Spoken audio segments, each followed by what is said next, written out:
नहमदुहु व नुसल्ली अला रसूलिहिल करीम अम्मा बाद फ़अऊज़ु बिल्लाहि मिनश शैतानिर रजीम बिस्मिल्लाहिर रहमानिर रहीम। डियर स्टूडेंट्स, अस्सलामु अलैकुम व रहमतुल्लाहि व बरकातुहू। Today inshallah we have to start a new chapter and that is chapter number 9. इससे पहले हमने चैप्टर 1, चैप्टर 2, देन चैप्टर 6 और कल चैप्टर 7 भी डिस्कस किया, ट्रायल बैलेंस। चैप्टर 1 था accounting nature and objectives, chapter 2 था introduction to financial accounting, chapter 6 था double entry and ledger accounting, chapter 7 था ट्रायल बैलेंस। उसमें फाइनेंशियल स्टेटमेंट भी लिखी हुई है आगे, trial balance and financial statement. लेकिन मैंने आपको बता दिया था कि फाइनेंशियल स्टेटमेंट्स तो जब हम फाइनल अकाउंट्स पढ़ेंगे इंशाल्लाह उस वक्त डिस्कस होंगी। तो अब यहाँ पे जो chapter today we are going to start, this is very important from exams point of view. और एग्जाम में इसका सवाल एमटीक्यूज में भी आता है, यानी मल्टीटास्किंग क्वेश्चंस, और एमसीक्यूज में भी इससे रिलेटेड एमसीक्यूज आएंगे। ये चैप्टर थोड़ा लेंदी भी है और नो डाउट आज का लेक्चर, इंशाल्लाह कल का लेक्चर, आने वाले वीक के में भी 2 लेक्चर शायद इस पे फर्दर मुझे आपसे डिस्कस करना पड़े।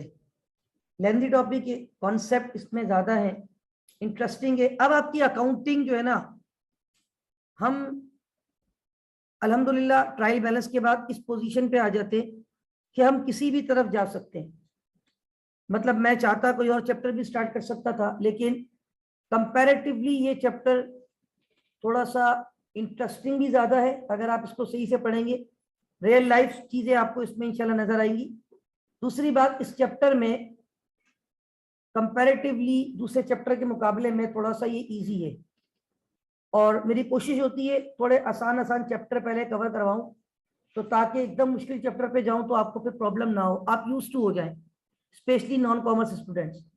दूसरी बात ये है, इस चैप्टर में अभी मैंने दो दफा आपसे कहा कि बड़ी इंपॉर्टेंट है आपकी एग्जाम्स पॉइंट ऑफ व्यू से, क्योंकि इस एग्जाम में इससे रिलेटेड एमसीक्यूज भी आते हैं प्लस एमटीक्यूज भी आ जाता है। ठीक है, टेंजिबल नॉन करंट एसेट्स। और मैं बार बार कह रहा हूं, अगेन आई रिपीट, जो बच्चे प्रैक्टिस नहीं कर रहे वो प्रैक्टिस पे फोकस करें। खासतौर पे कल सैटरडे है, कल के बाद 4 दिन आपको छुट्टी मिलती है। संडे चलें आप रेस्ट करें, मसला नहीं है, लेकिन मंडे ट्यूसडे वेडनेसडे आप लोगों ने जर्नल लेजर ट्रायल बैलेंस ये बहुत प्रैक्टिस करनी है, क्योंकि ये कॉन्सेप्ट स्ट्रांग होंगे ना, आगे हर टॉपिक में आपको आसानी होगी, वरना हर टॉपिक आपको प्रॉब्लम करेगा। कुछ मैंने क्वेश्चन दिए, कुछ सवाल आप चाहें तो किसी भी मतलब है कि बुक से, आईसीएमए की बुक है, अगर आप कहेंगे तो मैं वो भी फॉरवर्ड कर दूंगा ग्रुप में, वहां से प्रैक्टिस कर लें। फ्रैंकफुट की बुक है मेरे पास, वो फॉरवर्ड कर दूंगा, वहां से प्रैक्टिस कर सकते हैं। इसके अलावा आपके घर में कोई भी आपका भाई बहन कजन रिलेटिव या कोई जानने वाला फर्स्ट ईयर कॉमर्स पढ़ चुका हो, फर्स्ट ईयर कॉमर्स की बुक से प्रैक्टिस कर लें। ये टॉपिक बहुत कॉमन है वहां पे, जर्नल वाला, तो आप लोग प्रैक्टिस नॉन कॉमर्स लाजमी करें ताकि उनको आगे प्रॉब्लम ना हो। Tangible non current asset, now we have to start. इस चैप्टर के नाम पे 3 बातें आपको नजर आ रही हैं। Number 1 tangible, number 2 non current, number 3 asset. And I know कि ये बात ऑलरेडी वी हैव डिस्कस जब हमने चैप्टर 2 पढ़ा था, इंट्रोडक्शन टू फाइनेंशियल अकाउंटिंग। उस वक्त मैंने एसेट को जब डिफाइन किया था तो मैंने कहा था एसेट को 2 हिस्सों में हम क्लासिफाई कर सकते हैं, करंट और नॉन करंट। फिर नॉन करंट को भी 2 हिस्सों में क्लासिफाई करते हैं, टेंजिबल और इनटेंजिबल। तो वहां मैंने ये बताया भी था कि हमारे पास एक चैप्टर है जिसका नाम है टेंजिबल नॉन करंट एसेट, और इसका अगला जो चैप्टर है ना सिलेबस का, चैप्टर 10, वो है इनटेंजिबल नॉन करंट एसेट। तो टेंजिबल नॉन करंट एसेट और इससे रिलेटेड जो चीजें हमें डिस्कस करनी है वो इंशाल्लाह इस टॉपिक में हम डिस्कस करेंगे। और वेरी इंपॉर्टेंट पॉइंट के ये जो आपका चैप्टर नंबर 9 है, ये बेसिकली अगर मैं एक जनरल वर्ड यूज करूं जो कि कॉमर्स वालों के लिए बड़ा कॉमन वर्ड है, डेप्रिसिएशन। ये बेसिकली डेप्रिसिएशन का चैप्टर है। अब नॉन कॉमर्स वाले शायद थोड़ा सा परेशान हो कि सर व्हाट इज डेप्रिसिएशन। तो डेप्रिसिएशन का कॉन्सेप्ट मैं आपको दूंगा तो ये जो टेंजिबल नॉन करंट एसेट्स होते हैं, अब इसके और क्या क्या ऑल्टरनेट नाम हो सकते हैं। देखिए सबसे पहले तो मैं थोड़ा सा यहाँ पे जो है ना एक कॉन्सेप्ट आपको देता हूँ आईएएस का। एक टॉपिक एक आईएएस है जिसका नाम है पीपीई, यानी property plant and equipment. Property plant and equipment.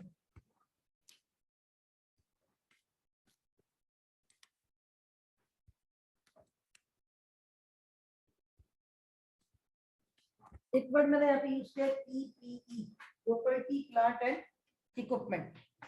Basically ये आईएएस 16 कहलाता है।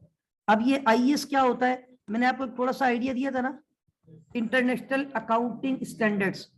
ये डिफरेंट चैप्टर्स लिखे गए और प्रॉपर्टी प्लांट इक्विपमेंट के लिए भी है आईएएस 16। इसका जो चैप्टर नंबर है, रेफरेंस जो है वो आईएएस 16 है। अब ये पीपीई मैंने यहाँ पे क्यों लिखा है, इसकी एक लॉजिक है। असल में जो पीपीई की डेफिनेशन है ना, वो डेफिनेशन कुछ ये है कि टेंजिबल नॉन करंट एसेट, ये जो पीपी है ना, इसी को कहा जाता है टेंजिबल नॉन करंट एसेट, जो कि आपके पास हो और आपके पास हो उसका ऑब्जेक्टिव जो है वो held for use in production हो, या supply of goods and services हो, या रेंटल टू अदर्स हो, या एडमिन पर्पस हो। ये जो आपके टेंजिबल नॉन करंट एसेट होते हैं। अब जैसे there are so many tangible non current assets in this classroom. Split, क्या ये रिसोर्स है, एसेट है? क्या ये टेंजिबल है? इसको हम देख सकते हैं, नजर आ रहा है आपको? क्या इसकी लाइफ 1 साल से ज्यादा है तो नॉन करंट भी है। यानी इस चैप्टर में सिर्फ हम उन रिसोर्सेज को फोकस करेंगे जो at the same time 3 in 1 हो, यानी वो आपके लिए एसिड भी हो, एसिड होने के साथ साथ नॉन करंट भी हो, यानी उनके बेनिफिट 1 साल से। और number 3, this is very important, कि उसको आप फिजिकली देख सकते हो। कहाँ रह गए थे? तो आँख देर से खुली, फिर जल्दी जल्दी निकले, पुलिस वाले कोने भी खड़े थे। ओके, अच्छा, अब बात यह है कि tangible non current asset, property plant and equipment, IAS 16। कुछ चीजें मैं बोर्ड पे लिखूंगा और पहले आपने उनको देखना है, फिर मैं उनको 1 by 1 एक्सप्लेन करूंगा और फिर बताऊंगा कि ये क्या कॉन्सेप्ट है डेप्रिसिएशन का। ठीक है, इसमें कुछ पॉइंट्स हैं, लाइक पीपीई किसको कहा जाता है। अब मैं शॉर्टकट में लिख रहा हूँ, पीपीई मतलब प्रॉपर्टी प्लांट एंड इक्विपमेंट। पीछे नजर आ रहा है आप लोग? ओके, पीपीई की डेफिनेशन होती है टेंजिबल नॉन, मैं मुख्तसर बता रहा हूँ, वैसे तो इसकी डेफिनेशन काफी डिटेल है, लेकिन इन शॉर्ट हम कह सकते हैं इसको टेंजिबल नॉन करंट एसेट। अब जितने भी टेंजिबल नॉन करंट एसेट हैं, चाहे अब वो, मैं एग्जांपल अगर आपको दूं, land, building, furniture, motor vehicle, computer, laptop, printer, scanner, machine, plant, equipments, ये सारी चीजें क्या है? 3 in 1 एसेट भी है। इन सब की लाइफ 1 साल से, और इन सब को फिजिकली हम, वेरी गुड, 3 in 1। तो प्रॉपर्टी प्लांट इक्विपमेंट की डेफिनेशन है टेंजिबल नॉन करंट एसेट। वैसे इसकी डेफिनेशन में और भी बहुत सारी बातें लिखी हुई होती है, मैं आपको वैसे ही वर्बली बता देता हूँ। कहते हैं कि tangible non current assets that are held for use in production. या तो आप उसको कहाँ यूज करते हैं? आप किसी कंपनी में चले जाए, वहां प्रोडक्शन हाउस होता है या प्रोडक्शन डिपार्टमेंट होता है, तो क्या प्रोडक्शन डिपार्टमेंट पे बड़े बड़े प्लांट लगे हुए होते हैं? तो क्या वो एसेट है? क्या उनकी लाइफ 1 साल से ज्यादा है? क्या फिजिकली हम उनको देख सकते हैं? Use in production. Supply of goods and services, बड़ी बड़ी कंपनी अपनी प्रोडक्ट को सप्लाई करने के लिए मोटर व्हीकल यूज करती है। आप घर से यहाँ आते हैं, यहाँ से घर जाते हैं, ड्यूरिंग आप अक्सर देखते होंगे पेप्सी की गाड़ी जा रही है, उस पर प्रिंट हुआ होता है पेप्सी। आप देखते हैं किसी कंपनी की गाड़ी जा रही है, वो क्या कर रही होती है? Supply of goods and services. वो जो उसकी गाड़ी जा रही है, मोटर व्हीकल, क्या वो एसेट है? क्या उसकी लाइफ 1 साल से ज्यादा है? क्या वो फिजिकल नजर आ रही है आपको?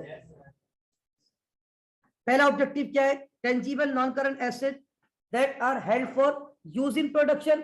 Number 2, supply of goods and services. Number 3, rental to others.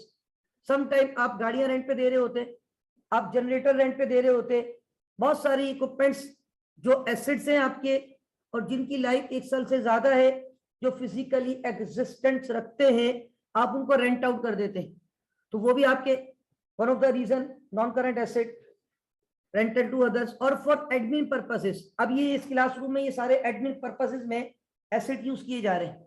ये सारे एसेट जो आपको नजर आ रहे हैं इस क्लासरूम में, फर्नीचर आपको नजर आ रहा है, कंप्यूटर आपको नजर आ रहा है, लैपटॉप आपको नजर आ रहा है, ये स्प्लिट आपको नजर आ रहा है, व्हाइट बोर्ड आपको नजर आ रहा है, ये मल्टीमीडिया आपको नजर आ रहा है। This all are asset plus non current plus tangible. अब ये जो चीजें हैं ये एडमिन पर्पस में यूज हो रही है। तो टेंजिबल नॉन करंट एसेट की definition with respect to IS 16, what is IS 16? International accounting standard number 16, जिसका नाम है PPE, property plant and equipment. अब ये जो पीपी है ना, ये कॉमन वर्ड है। अब बड़ी बड़ी कंपनीज जो है जब अपनी एनुअल रिपोर्ट बनाती है तो उनके पास क्या 1 या 2 एसेट होते हैं? हजारों हो सकते हैं। मतलब उनके पता नहीं पूरे पाकिस्तान में कितनी ब्रांचेस हैं, और पूरे पाकिस्तान, अब आप PSO की मिसाल ले लो, पाकिस्तान स्टेट ऑयल, एक मिसाल लेता हूं, कितने ज्यादा पेट्रोल पंप्स हैं सिर्फ कराची में। इवन सम टाइम तो मैं देखता हूं एक ही रोड पे, बिल्कुल थोड़ा सा डिफरेंस पे, सम टाइम अगर आप थोड़ा सा ये आयशा मंदिर से नॉर्थ की तरफ जाए, आमने सामने 2 PSO के पंप एक ही रोड पे, जाने वाले रोड पे आने वाले रोड पे, बिल्कुल आमने सामने अपोजिट साइड पे। तो कितने पेट्रोल पंप, कितनी मशीनें लगी हैं, कितने नॉन करंट एसेट, और ये पंप इनके अपने हैं तो ये भी इनके एसेट्स हैं। अब आप मुझे बताएं, जब ये एनुअल रिपोर्ट बनाएंगे और इन सारे एसेट को अगर अलग अलग डिफाइन करने लग गए तो कितने सारे पेज भर जाएंगे। तो वहां पे एनुअल रिपोर्ट में जब बैलेंस शीट बनाई जाती है तो बैलेंस शीट पे सिर्फ एक नाम लिखा जाता है और वो नाम होता है प्यारा नाम PPE। Now what is PPE? Property plant and equipment. अब चाहे आपके पास लैंड हो, बिल्डिंग हो, फर्नीचर हो, कंप्यूटर हो, लैपटॉप हो, प्रिंटर हो, स्कैनर हो, मशीन हो, मोटर व्हीकल हो, दिस ऑल आर, इनका सिंगल वर्ड क्या नाम है? अब जैसे मैं देखता हूँ इस क्लास में शाहनवाज भी बैठे हुए हैं, आकिब भी बैठे हुए हैं, अरीब बैठे हुए हैं, आयशा इज देयर, मतलब आप सबके नाम अलग अलग है। लेकिन मैं जब आपको मैसेज करता हूँ मैं कहता हूँ डियर स्टूडेंट्स, आप लोग कॉमनली क्या है? स्टूडेंट्स। टीचर आपको तस्कीन फातिमा भी पढ़ा रही है, आपको सर सबाब भी पढ़ा रहे हैं, गुलाम मुस्तफा पढ़ा रहे हैं, लेकिन हम फैकल्टीज, कॉमन एक नाम। तो बड़ी बड़ी कंपनी, दुनिया की बड़ी से बड़ी कंपनी भी बैलेंस शीट बनाती है ना, और ये मैंडेटरी हर साल बनती है, चाहे PSO, नेस्ले हो, यूनिलीवर हो, स्टेट बैंक हो, कोई भी कंपनी हो, कोई भी ऑर्गेनाइजेशन हो, बैलेंस शीट पे अपने सारे एसेट सिर्फ एक नाम से दिखाती है। क्या नाम लिखती है? और जब बैलेंस शीट बनाना सिखाऊंगा ना मैं आपको, और जो रूल्स है बैलेंस शीट बनाने के, एनुअल रिपोर्ट का पार्ट होता है बैलेंस शीट, उसमें सबसे पहले एसेट आते हैं, और एसेट में सबसे पहले नॉन करंट एसेट आते हैं, बाद में करंट एसेट।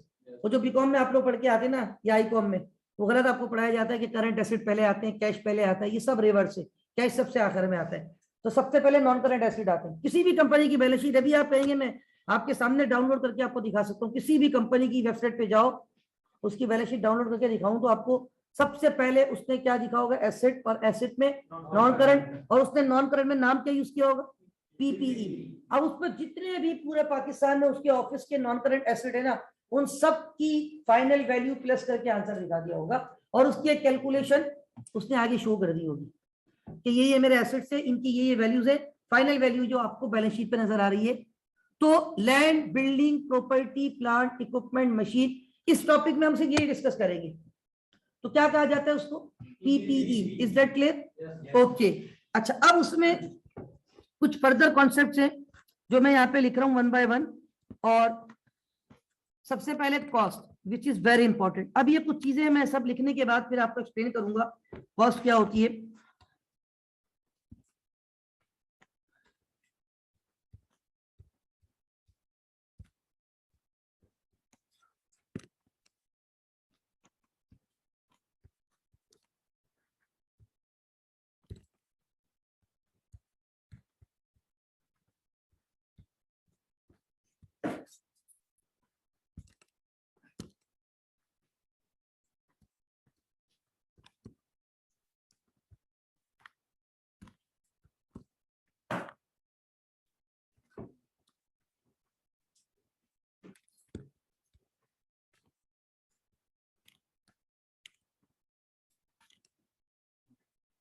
जी क्या लिख रहा हूं मैं, ये अमाउंट पेड और fair value of other consideration given to acquire an asset. अब ये की टर्म्स हैं इस टॉपिक की, जो मैं पहले यहाँ पे कुछ लिख रहा हूं और फिर वन बाय वन सबको एक्सप्लेन करूंगा, ठीक है। उसके बाद आता है सैल्वेज वैल्यू, उसको स्क्रैप वैल्यू भी कहते हैं और उसको रेसिडुअल वैल्यू भी कहते हैं। तीन नाम है, तीनों अल्टरनेट वर्ड है, राइट। सैल्वेज, स्क्रैप या रेसिडुअल वैल्यू, ये बेसिकली कहलाती है estimated value at the end of asset's life।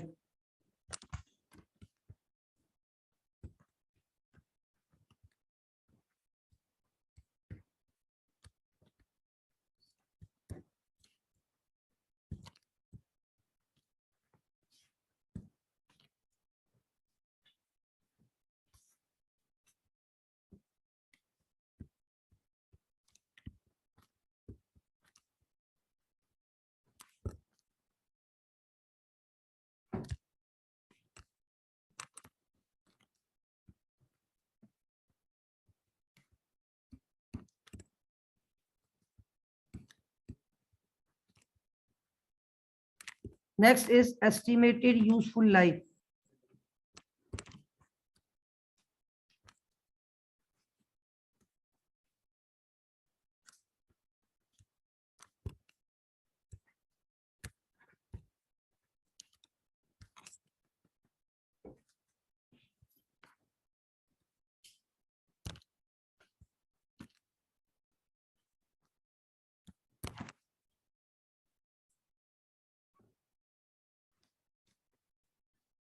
अच्छा, ये यहाँ पे पहले मैंने लिखा है PPE number 1, cost number 2, scrap salvage या residual value number 3, estimated useful life number 4। Now depreciable cost.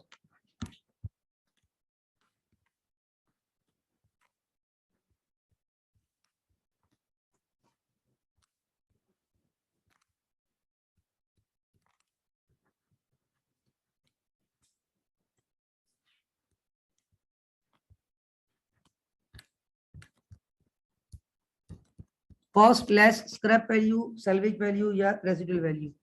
Now can anyone tell me what is depreciation? क्या होता है depreciation? बेसिकली होता क्या है? हाँ,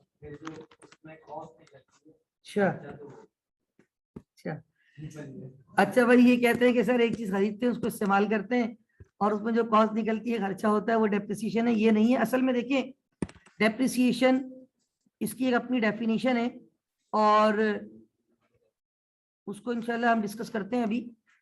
but first of all we have to discuss के what is depreciable cost या what is depreciation.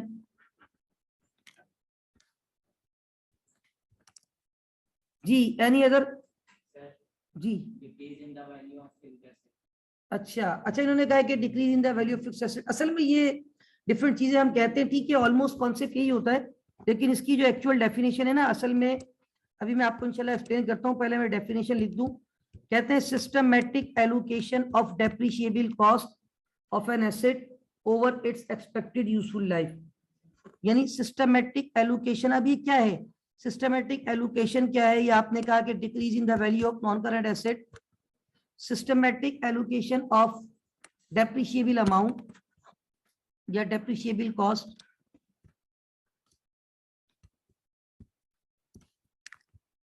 of an asset over its expected useful life।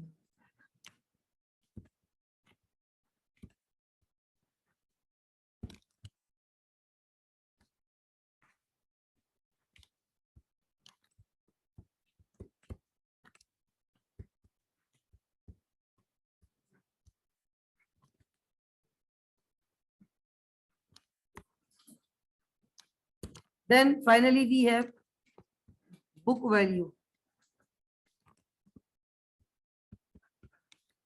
that is cost minus accumulated depreciation।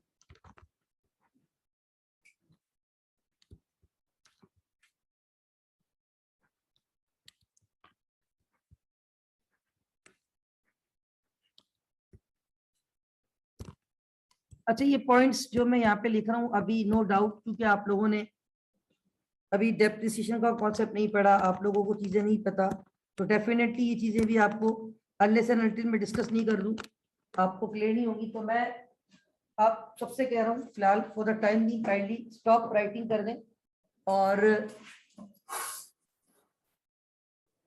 मैं पहले समझा दूं फिर आप कॉपी कर लीजिएगा। काइंडली स्टॉप राइटिंग, ठीक है।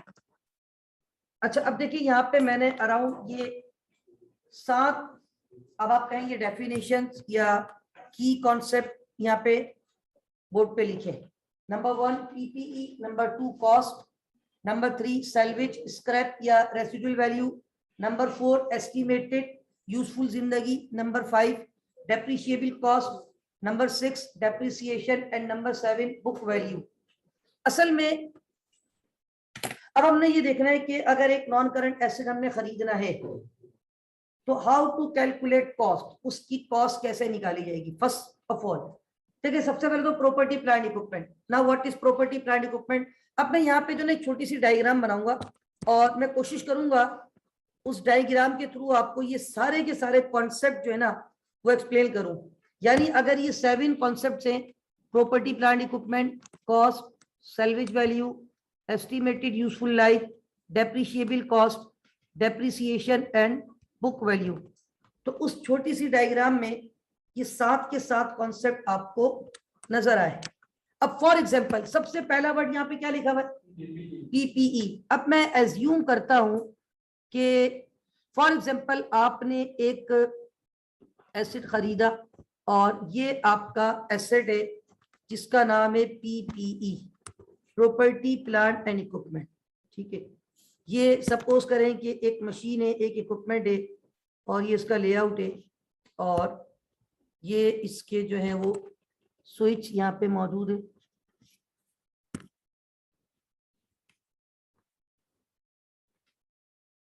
ठीक है भाई। बस ये डायरेक्ट पावर ऑन हो जाता है यहाँ से, ये एक मशीन है, राइट। ये एक एसेट है, एक मशीन है, एक प्लांट है जिसका नाम क्या है, PPE, property plant and equipment. अच्छा ये बताएं, ये प्रॉपर्टी प्लांट इक्विपमेंट क्या आपने फ्री में खरीदा या आपने पैसे खर्च किए? अच्छा, जो आपने पैसे खर्च किए उसको बोलते हैं कॉस्ट। क्या कहते हैं? कॉस्ट। अब ये जो पीपी है ना, इसको क्या कहेंगे? क्या ये टेंजिबल नॉन करंट एसेट है?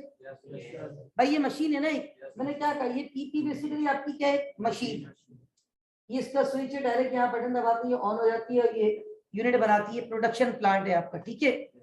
इसका नाम हमने रखा है पीपी, वैसे इसका नाम मशीन है लेकिन ये टेंजिबल नॉन करंट एसेट है।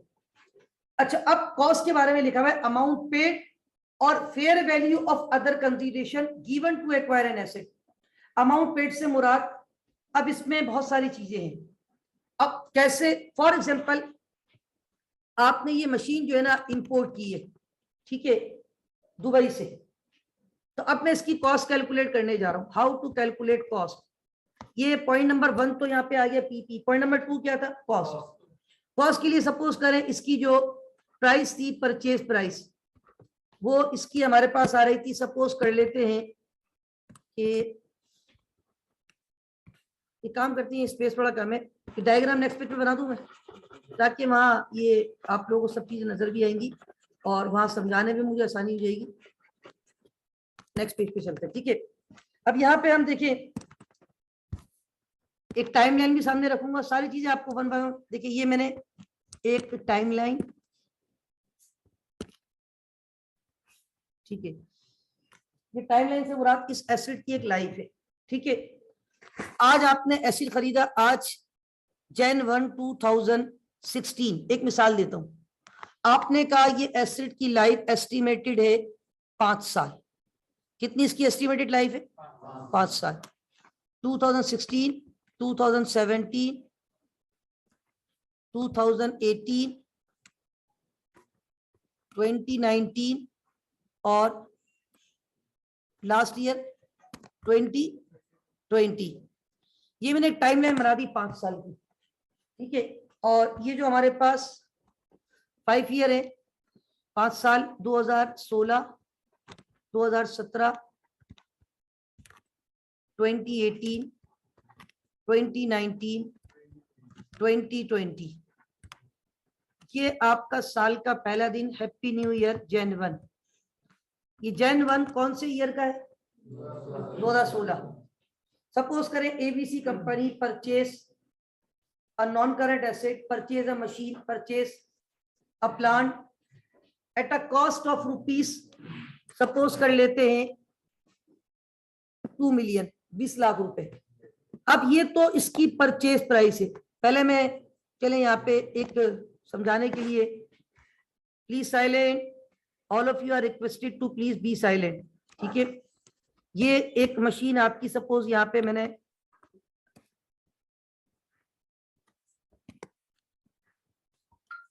और ये जो है इसके स्विच है, ठीक है भाई। ये एक मशीन है और इस मशीन को हम क्या नाम देंगे? ये क्या है आपके लिए? Property plant equipment. कौन सी डेट पे आपने परचेज किया है? अच्छा, अब इसकी जब आपने परचेजिंग की है तो आपको इसकी क्या पता होनी चाहिए? Cost. Now how to calculate cost? Cost की कैलकुलेशन में बहुत सारी चीजें हैं। फर्स्ट हम देखेंगे कि भाई ये हमने कितने की खरीदी, परचेज प्राइस क्या थी, ठीक है। तो मैंने यहाँ पे लिख दिया, सपोज करें परचेज या जो भी आपकी लिस्ट प्राइस कहते हैं उसको, इनवाइस प्राइस भी कहते हैं, या जो भी आपकी प्राइस है, लिस्ट प्राइस सपोज करें, ठीक है। लिस्ट प्राइस है आपके पास इसकी 2 मिलियन। 2 मिलियन समझते, 20 लाख रुपए। 2 मिलियन में 6 जीरो आते, 20 लाख रुपए। हम बात कर रहे हैं रुपीज में, ठीक है। अच्छा, सपोज करें ये आपने दुबई से इंपोर्ट कर दी है और 20 लाख रुपए की लिस्ट प्राइस आ रही थी। आपने कैटलॉग प्राइस चेक की। आज के दौर में बड़ी आसानी है, आप नेट पे जाएं, आपको वहां से कैटलॉग मिल जाती है, आपको प्राइस पता चल जाती है। आप कंपनी की वेबसाइट पे गए, उसकी प्रोडक्ट आपने चेक की, वहां पे लिस्ट प्राइस कितनी आ रही है इस प्रोडक्ट की? 2 मिलियन। अब ये 2 मिलियन जो है ना, ये है लिस्ट प्राइस। अब जब आपने उनसे कॉल पे बात की, सपोज करें कि वो उन्होंने कहा कि अभी हमारे यहाँ एक्सपो चल रहा है, जो भी है, हम आपको एक प्रोमो दे रहे हैं और इस पे आपको ट्रेड डिस्काउंट मिल रहा है 10%। 10% क्या मिल रहा है? तो इसका मतलब है अब हमें 2 मिलियन देने, या 2 मिलियन का 10% वेव हो जाएगा। वो कहलाता है ट्रेड डिस्काउंट। क्या कहलाता है? Trade discount. कितना परसेंट मिला? 10%। तो 2 मिलियन का 10% होता है 200,000। एम आई राइट? यानी 2 मिलियन का 10% होता है 2 लाख रुपए। अब ये जो 2 लाख रुपए है ना, ये हम क्या करेंगे, इसमें से माइनस। अच्छा, अब एक बात सुन ले, शायद ये फर्स्ट टाइम मैं कर रहा हूँ नॉन कॉमर्स के लिए। अकाउंटिंग में माइनस का साइन नहीं लगाते, बल्कि अकाउंटिंग में माइनस किससे रिफ्लेक्ट होता है? ब्रैकेट से। अकाउंटिंग में जो चीज भी ब्रैकेट में लिखी जाएगी, इसका मतलब है वो क्या हो रही है? माइनस। अब मुझे बताएं, अगर ये 2 मिलियन की आपने लिस्ट प्राइस थी और उन्होंने आपको 10% वेव किया हुआ है, डिस्काउंट दिया है, तो वो आपको जो इनवाइस बना के देंगे ना, बिल, क्या वो 20 लाख रुपए का देंगे? कितने का देंगे? 18 लाख। इसको कहते हैं इनवाइस प्राइस। क्या कहते हैं? इनवाइस। यानी जो बिल आपको मिलेगा, बिल आपको कितने का मिलेगा? 1.8 मिलियन, मतलब 18 लाख रुपए। अब ये 18 लाख रुपए इसकी कॉस्ट नहीं है सिर्फ, ये तो अभी दुबई में आपने 18 लाख रुपए देने। अब ये बताओ, दुबई से यहाँ फ्री में आएगी? आपको कौन सी कॉस्ट देनी है? ट्रांसपोर्टेशन कॉस्ट, किसी शिप के थ्रू आएगी, किसी एयर सर्विस के थ्रू आएगी, तो आपने उसको कौन सी कॉस्ट पे करनी है? Transportation cost. तो क्या वो भी इसकी कॉस्ट में शामिल होगी? बिल्कुल। अच्छा, सपोज करें आपने ट्रांसपोर्टेशन के 100,000 पे की। How much? 100,000। उसके बाद सपोज कर लेते हैं कि आपने इंश्योरेंस करवाई थी रास्ते की, उसको कहते हैं इंश्योरेंस इन ट्रांजिट। क्या कहते हैं? इंश्योरेंस इन ट्रांजिट, रास्ते की इंश्योरेंस। खुदा ना खास्ता रास्ते में कोई हादसा नहीं हो जाए, to be on safe side पे जाने के लिए आपने इंश्योरेंस करवाई थी। इंश्योरेंस वालों को आपने दिए 50,000 रुपए, ये भी आपकी कॉस्ट है। फिर आपकी मशीन इंपोर्ट पोर्ट पे पहुंचेगी तो आपको इंपोर्ट ड्यूटी पे करनी पड़ेगी। जो गाड़ियां आती है बाहर से, उस पर इंपोर्ट ड्यूटी लगती नहीं लगती है भाई? वो भी उसकी कॉस्ट में शामिल होती है, या आप बोलते हैं ठीक है आपको इंपोर्ट ड्यूटी नहीं देनी? देनी पड़ती है ना। तो इंपोर्ट ड्यूटी आपने पे की। सपोज कर लेते हैं आपने इंपोर्ट ड्यूटी पे की है 150,000 की। अच्छा, अब उसके अलावा सपोज करें कि गवर्नमेंट ने कहा आपको एक टैक्स भी देना है इसके ऊपर, इंपोर्ट ड्यूटी के अलावा। एक टैक्स होता है नॉन रिफंडेबल और एक होता है रिफंडेबल। एक टैक्स क्या होता है? नॉन रिफंडेबल, और एक क्या होता है? रिफंडेबल। टैक्स वो होता है वंस आप पे कर रहे हैं गवर्नमेंट के लिए, बाद में आपको रिफंड हो जाएगा। तो जो टैक्स बाद में रिफंड हो जाएगा ना, वो एसेट की कॉस्ट में शामिल। ये इसलिए बता रहा हूं, एग्जाम में जब सवाल आता है कॉस्ट आपको सम टाइम कैलकुलेट करना पड़ती है, और वो आपको रेलिवेंट डेटा भी देगा और इररेलेवेंट डेटा भी देगा। You have to ignore irrelevant data. सिर्फ कौन सा डेटा हम लेंगे जो हमारे लिए रेलिवेंट होगा। अगेन आई रिपीट, अगर कोई नॉन रिफंडेबल टैक्स से, नॉन रिफंडेबल का मतलब क्या है? वापस नहीं आएगा। जो पैसा वापस नहीं आएगा वो आपके लिए कॉस्ट है या नहीं? लेकिन जो रिफंडेबल है, आप नियम बन के सोचो, जो पैसा वापस आ जाएगा तो क्या वो आपके लिए कॉस्ट हो सकता है? नहीं हो सकता ना भाई। वंस आपने पे करना है, वापस मिल जाएगा, वो आपकी कॉस्ट नहीं है, वो आपका एक्सपेंस नहीं है। अब मैं आपको मिसाल दूं, लास्ट फ्राइडे या लास्ट सैटरडे हम लोग पिकनिक पे गए, ठीक है। वहां पे मैंने तो वो वहां पे क्या कहते हैं लॉकर्स मिल रहे थे, लेकिन मुझे तो इशू नहीं था। मैंने एक स्टूडेंट से जो भी मेरे पास सामान था रखवा दिया, वापसी में उससे ले लिया। तो लॉकर्स का शायद सीन ये था कि अगर उसकी की आपने घुमा दी तो आपको 500 देना है। और समटाइम ये भी होता है, मैंने सुना था, इस दफा शायद भी था वहां पे, कि इनिशियली आपने 500 का डिपॉजिट रखना है, और शाम को जब आप जाते हुए की वापस करोगे तो आपको 500 रुपए वापस वो रिफंडेबल होता है। तो जो रिफंडेबल है क्या वो आपकी कॉस्ट है, वो आपका एक्सपेंस है।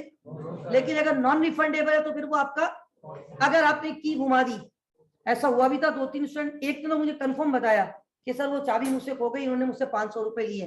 तो मैंने उसको ये भी कहा कैलकुलेशन करके कि तुम्हें ये पिकनिक 1900 रुपए की पड़ गई।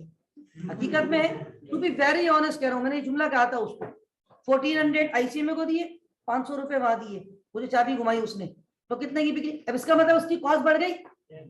तो देखिए अल्टीमेटली वो टैक्स सवाल में लिखा होगा, रिफंडेबल भी सवाल लिखा हुआ होता है और नॉन रिफंडेबल। तो जब आप किसी नॉन करंट एसेट की कॉस्ट कैलकुलेट करने जाओगे, जब किसी नॉन करंट एसेट की कॉस्ट कैलकुलेट करने जाओगे, तो क्या रिफंडेबल नॉन रिफंडेबल दोनों टैक्स ऐड कर लोगे?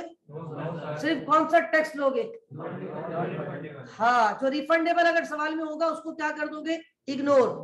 अब सपोज करें एक नॉन रिफंडेबल टैक्स भी आपने पे किया है जो कि आपको वापस नहीं मिलेगा। नॉन रिफंडेबल टैक्स आपने पे किया है 80,000 का, राइट।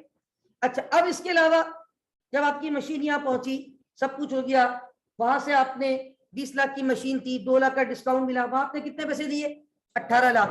फिर आपने ट्रांसपोर्टर को कितने दिए? 1 लाख। रास्ते की इंश्योरेंस करवाई थी उसके, आपने पोर्ट पे जाके इंपोर्ट ड्यूटी दी 1.5 लाख। फिर गवर्नमेंट ने कहा नॉन रिफंडेबल टैक्स भी आपने खान साहब ने लगा दिया देना है, वो कितना दिया आपने? 80,000।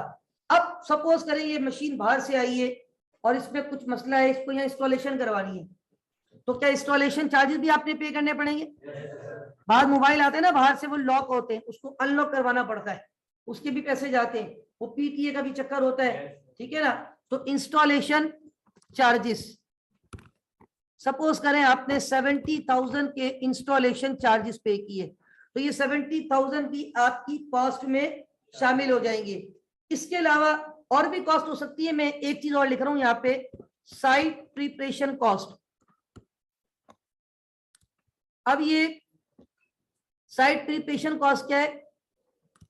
आपने जहां पे फाउंडेशन बनवाई है, जिस फाउंडेशन पे ये मशीन, ये जो इसकी फाउंडेशन बनी हुई है ना, कौन सी वाली? दिस वन, ये फाउंडेशन है, ये नजर आ रही है आपको? ये फाउंडेशन जिसपे ये मशीन में, इस फाउंडेशन पे भी आपने टाइल वाइल लगवाया, अच्छी सी फाउंडेशन, तो इस पे भी आपने 50,000 रुपए खर्च कर दिए, राइट। तो ये जो साइट प्रिपरेशन कॉस्ट है ये भी एसेट की कॉस्ट में शामिल होगी। अब इन सब को प्लस करें तो इन सब को जो प्लस करने के बाद अमाउंट आएगी 23 लाख। 23 लाख का मतलब होता है 23 लाख रुपए, यानी इस मशीन की कॉस्ट आपको कितनी पड़ गई? अब यहाँ पे देखिए, मैंने आपको अभी एक बात बोली थी कि मैं एक छोटी सी डायग्राम बनाने जा रहा हूँ, and I will try my best कि उस डायग्राम में ये 7 के 7 पॉइंट आपको नजर आए। सबसे पहला पॉइंट क्या था? TPE। तो क्या आपको ये एक टेंजिबल नॉन करंट एसेट नजर आ रहा है? ये टीपीई है इसका नाम, और ये टेंजिबल नॉन करंट एसेट है। और ये मशीन आपने कितने की खरीदी है? 23 लाख रुपए इज व्हाट कॉस्ट। अब आप शायद थोड़ा सा परेशान हो कि सर कॉस्ट की डेफिनेशन में दो बातें आपने लिखी है। पहली बात लिखी थी अमाउंट पेड, ये तो समझ आ रहा है, अमाउंट पेड जो हमने पे की है 23 लाख रुपए पे की है। और करके आपने लिखा था fair value of other consideration given, ये पूरा एक जुमला है, ये जो है ना यहां तक, fair value of other consideration given. असल में अगर मैं ये फिलहाल जुमला हटा दूं ना कि fair value of other consideration given, इसको अगर मैं माइनस कर दूं तो कॉस्ट की डेफिनेशन क्या बन जाती? Amount paid to acquire an asset, amount paid to acquire an asset. और उसके अंदर ये भी आता है कि जो डायरेक्टली एट्रीब्यूटेबल एक्सपेंस हो, ये जो मैंने ऐड किए ना सारे, installation charges, transportation cost, insurance in transit, site preparation charges, import duty, non refundable tax etcetera, ये सारी डायरेक्टली एट्रीब्यूटेबल कॉस्ट है, ये सब मैंने पे किया है amount paid to acquire an asset. फिर आप बोलेंगे सर ये बीच में जुमला क्या था कि fair value of other consideration given to acquire an asset. असल में ये तो मैंने आपको काफी मतलब कॉम्प्लिकेटेड या कॉम्प्रिहेंसिव एग्जांपल दी, हर एसेट इतने टिपिकल प्रोसेस से गुजर के नहीं आता। अब मैं आपको मिसाल देता हूँ, ये लैपटॉप मेरा एक यहाँ पे रखा हुआ है, शायद आपको नजर आ रहा हो, ठीक है ना, ये वाला लैपटॉप है, ठीक है। ये मैंने बहुत टाइम पहले लिया था, ये मैंने तकरीबन कोई 6-7 साल हो गए होंगे मेरे, ठीक है। तो मुझे अच्छी तरह याद है जब मैं ये लैपटॉप लेने गया था ना मार्केट में, मेरे पास एक पुराना लैपटॉप था और वो बहुत ही मतलब लो लेवल का नहीं, तो बिल्कुल हल्का सा लैपटॉप, जिसकी स्पीड भी कम होती है, जिसपे ज्यादा आप सॉफ्टवेयर और कुछ भी नहीं चला सकते, और बिल्कुल हल्का सा था। बहरहाल मैं सदर मार्केट में गया और मैंने उसी दुकानदार को आई थिंक वो लैपटॉप दे के ये लैपटॉप ले लिया था। वो लैपटॉप उसने 3,000 रुपए का लिया था, इसके उसने मुझसे 7,000 रुपए लिए थे। तो क्या मैं लोगों को ये कहता हूँ ये मैंने 7,000 का लिया? नहीं, 10,000 का। आज तक मैं यही बताता हूँ ये मैंने 10,000 का लिया। हालांकि मैंने 10,000 रुपए तो नहीं दिए, मैंने कितने पैसे दिए थे? लेकिन amount paid 7,000 and fair value of other consideration given, वो जो मैंने अदर कंसिडरेशन दिए ना उसकी फेयर वैल्यू भी मेरी कॉस्ट में शामिल होती है। फेयर वैल्यू क्या होती है? Market value. और मैंने चेक कर लिया था उस लैपटॉप की मार्केट वैल्यू कितनी थी? 3,000 रुपए थी। शायद मैंने 2-4 दुकानदार को पहले दिखाया था और हर बंदा कितनी वैल्यू उसकी फाइनल लगा रहा था? 3,000 रुपए। इसका मतलब मैंने कहा यार इसके पास मेरी मतलब की चीज मिल रही है तो क्यों ना मैं इसी से सौदा कर लूं। इसको मैं 3,000 में ये देके और 7,000 रुपए ऊपर देके, यानी ये लैपटॉप मुझे कितने का पड़ गया? तो fair value of other consideration given to acquire an asset.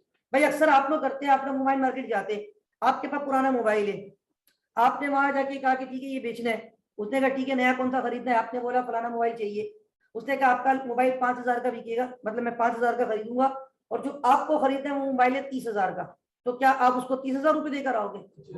25,000 रुपए देकर आओगे? क्या लोगों को ये बताओगे ये 25,000 का खरीदा है? तो 30,000 का तो क्या खुदा ना खास्ता आप झूठ बोल रहे? नहीं, असल में जो आपने अदर एसेट दिया है ना, हाजा मौजूद इन दी कॉस्ट ऑफ एसेट, वो भी आपकी कॉस्ट ऑफ एसेट का पार्ट है। Is that clear? तो ये पॉइंट अब क्लियर हो गया। अमाउंट पेड, क्योंकि सवाल ऐसे भी आते हैं पेपर में। एक सवाल मैं आपको करवाऊंगा, वो उसमें लिखा हुआ है कि एक बंदे को जो है ना जमीन खरीदनी थी। अब जमीन क्या है? Land, tangible non current asset. और वो किसी ट्रांसपोर्ट कंपनी का सवाल है, उस पर लिखा हुआ है फराज ट्रांसपोर्ट कंपनी, पास पेपर का कोई सवाल है। तो उसमें जो है ना उसने कहा कि वो फराज भाई के पास पुराने ट्रक मौजूद है। ट्रांसपोर्ट कंपनी वाले के पास ट्रक बहुत सारे होते, ठीक है। वो पुराने ट्रक मार्केट में तकरीबन 1,47,000 के बिक रहे थे, फेयर मार्केट वैल्यू थी। जमींदार से जमीन जो लेनी थी ना, उसने बोला ये ट्रक भी मुझे दे दो सारे और मुझे 51,000 का कैश भी दे दो। तो इसका मतलब है उस जमीन की वैल्यू क्या है? 2,00,000। हाँ, 147,000 प्लस 51,000, 198,000 ये उसकी कॉस्ट है। तो अमाउंट पेड और fair value of other consideration given. Fair value of other consideration given का मतलब जो आपने अदर कंसिडरेशन दिए अदर देन कैश दिया है, उसकी फेयर वैल्यू प्लस अमाउंट जो पे की है उसको मिला लो तो एसेट की क्या कैलकुलेट हो जाती है।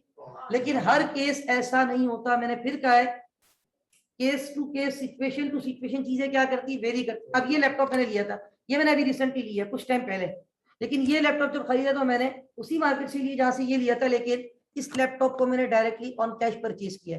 इस पे मैंने कोई ये वाला लैपटॉप देके एक्सचेंज नहीं करवाया, बल्कि उसको मैंने अपने साथ एक्स्ट्रा लगती हुई मैंने एक और परचेज कर लिया। तो बात ये है कि आप जब ये चीजें खरीदते, और ये मैं डायरेक्ट कहता 22,000 का मुझे मिला था, क्या ही किया लैपटॉप लेकर आ गया, उसमें कोई अदर कॉस्ट नहीं लगी, तो वो 22,000 मेरे लिए क्या है इस एसेट की कॉस्ट है।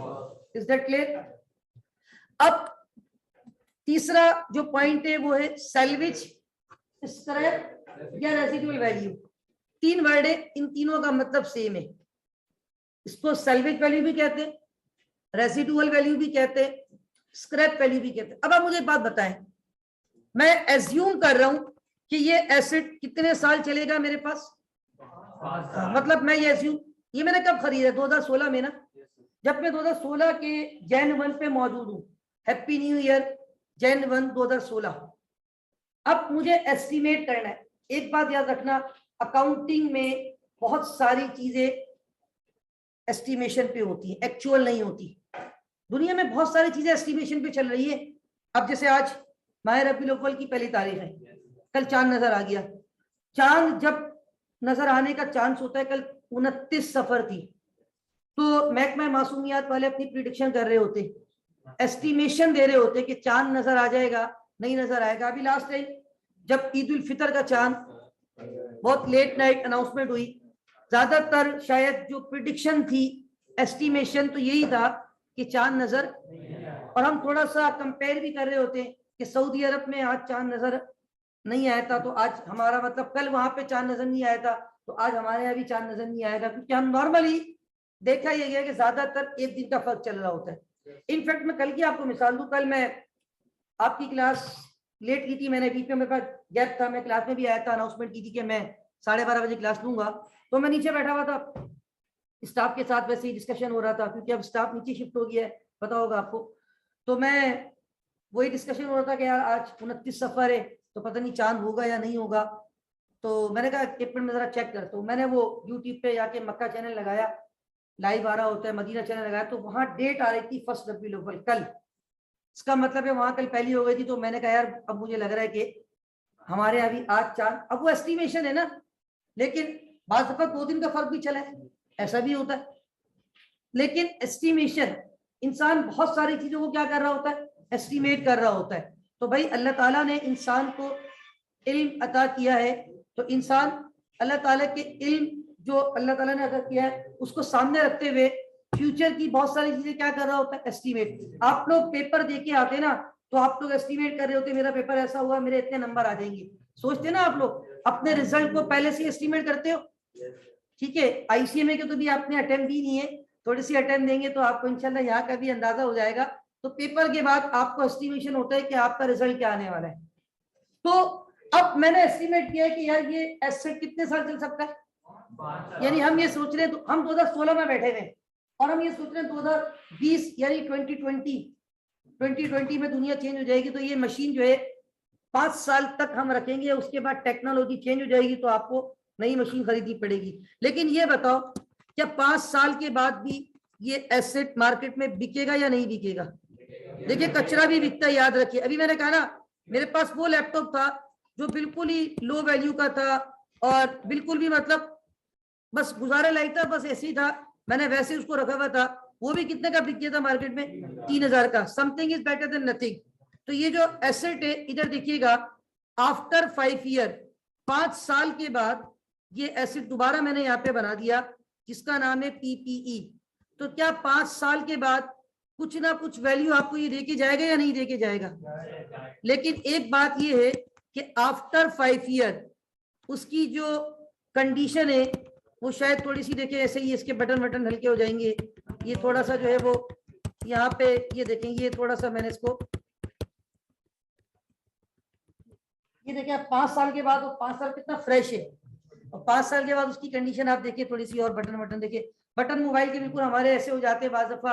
अब तो वो मोबाइल नॉर्मली टच स्क्रीन आते, पहले जो आते थे मोबाइल 5 साल के बाद उसका जो कीपैड है वो एकदम बात दफा नंबर भी नजर नहीं आ रहा।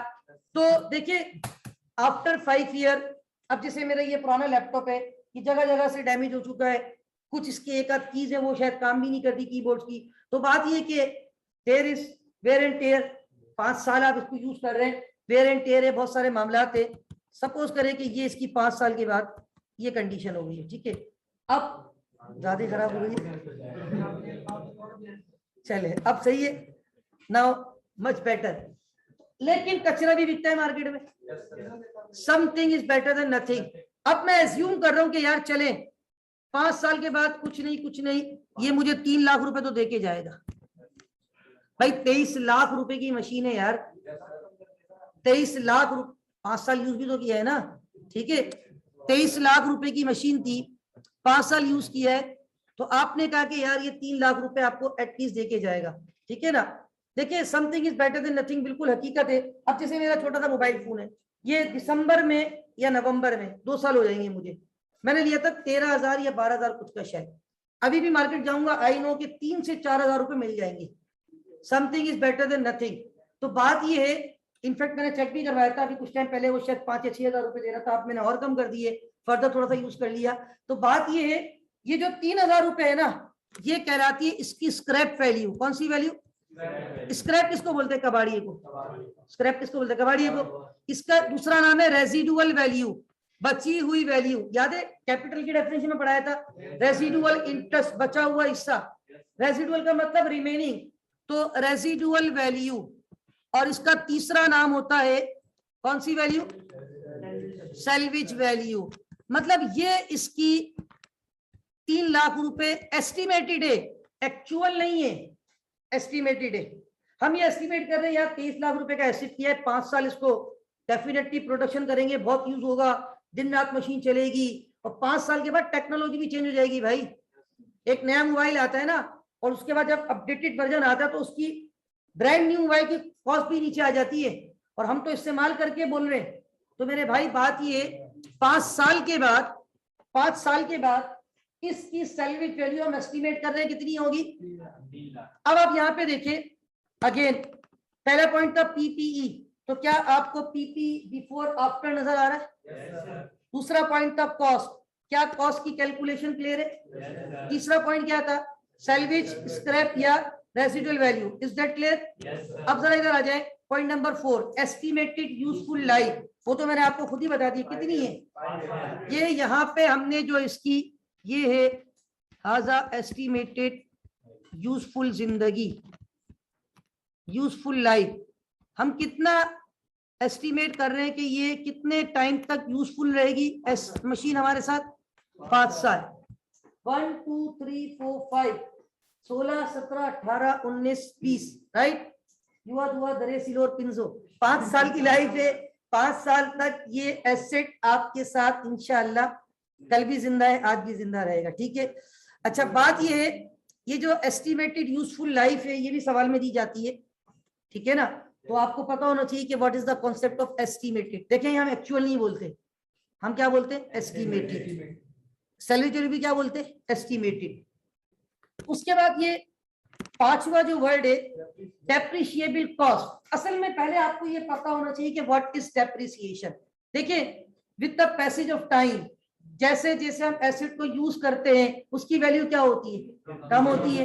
अभी मैंने कहा मैं टू बी वेरी, मैं हकीकत बताऊं, मैं जो एग्जांपल आपको देता हूं ना क्लास में, मैं वो बिल्कुल रियल बता रहा होता हूँ, जो वाकई मेरे साथ चीजें हुई है। जो मैंने आपको मिसाल अभी दी, ये मोबाइल फोन की मैं हकीकत बता रहा हूँ। आज से कुछ टाइम पहले, थोड़ा ज्यादा टाइम हो गया, मैं कहते 5-6 महीने शायद हो गए होंगे, ये शायद इससे भी मोर और लेस कुछ टाइम हुआ है। मैं गया था वंस मार्केट में और मैंने दिखाया भी था, अराउंड 5 या 6 हजार रुपए उसने कहे थे। लेकिन मैं अब ये कह रहा हूँ, मुझे पता है कि मैंने उसके बाद 6-7 महीने और यूज कर लिया, अब मैं जाऊंगा तो और उसकी वैल्यू क्या हो जाएगी, यानी फर्दर इस एसेट पे क्या रिकॉर्ड हो चुका होगा? Depreciation. What is depreciation? Systematic allocation of depreciable amount या depreciable cost of an asset over its expected useful जिंदगी, useful life. What is depreciation? Systematic allocation of depreciable amount of an asset over its expected useful life. आप एक asset खरीद के लाते, वो asset आपको फायदा देता है मेरे भाई। 5 साल तक आप उससे प्रोडक्शन करते हैं और वो प्रोडक्शन आप यूनिट बनाते हैं 10 रुपए का, मार्केट में बेचते हैं 20 रुपए का, हर यूनिट पे 10 रुपए कमा रहे हैं, तो वो मशीन आपको फायदा दे रही है। एसेट की डेफिनेशन ही है जो रिसोर्स हो आपके कंट्रोल में और आपको फ्यूचर में वो क्या दे, बेनिफिट। तो अब असल में एक बात आपको यहाँ समझाना ये चाहता हूं कि जो एसेट भी होते हैं ना वो with the passage of time convert हो जाते हैं एक्सपेंस में। ये मोबाइल 2 साल पहले लिया मैंने, उस वक्त मेरा ये एसेट था, अभी भी एसेट, लेकिन ये कन्वर्ट किस में होता जा रहा है। एक वक्त आएगा, मुझे पता है, कल मैं ये सोच रहा था रात को, क्योंकि इसमें बहुत ज्यादा डेटा हो चुका है। एक तो क्लास का इतना सारा, सिर्फ आपकी नहीं, पता नहीं कितने सारे सेक्शन अल्हम्दुलिल्लाह मेरे चल रहे होते हैं, उनका सारा डेटा, आपके सारे ग्रुप्स, तो थोड़ा सा अब ये बहुत स्लो हो गया है। तो अब मुझे पता है एक वक्त आएगा इसको शायद मैं घर पे 2-3 ऐसे मोबाइल रखे हुए जो खत्म हो जाते हैं वैसे ही पड़े रहते हैं। तो बात ये है कि एक वक्त आएगा इसकी वैल्यू बिल्कुल खत्म हो जाएगी। तो इन शॉर्ट आपका asset with the passage of time किस पे कन्वर्ट होता है, एक्सपेंस। आपने आईसीएमए को पैसे दिए, तभी तो यहाँ बैठे हुए, मैं बार बार कहता हूँ ये प्रीपेड है, ये आपके लिए अभी एसेट है, 6 महीने बाद किस पे कन्वर्ट हो जाएगा, एक्सपेंस।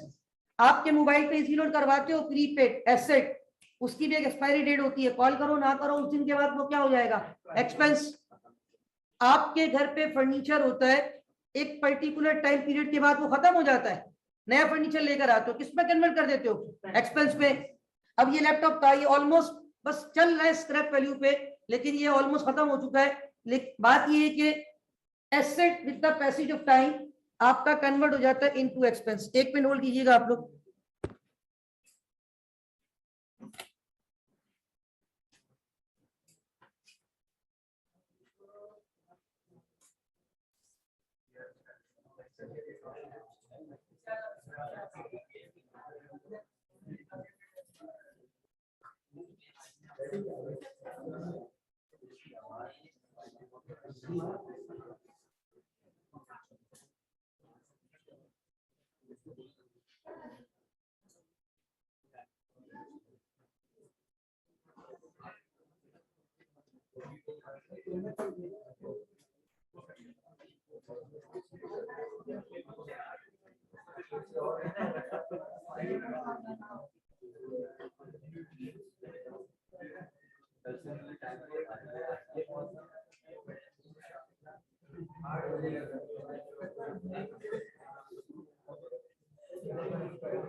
अच्छा, तो बात ये हो रही थी एसेट जो है ना आपके, जो, प्लीज साइलेंट, ये जो आपकी डेप्रिसिएशन है ना, नाउ व्हाट इज डेप्रिसिएशन, असल में systematic allocation of depreciable cost.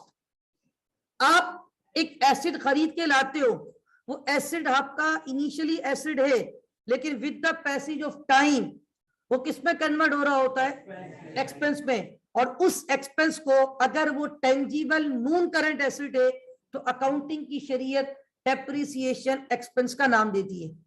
क्या नाम देती है। अब यहां पे मैंने एक डेफिनेशन मिस करके अगली डेफिनेशन पे गया था।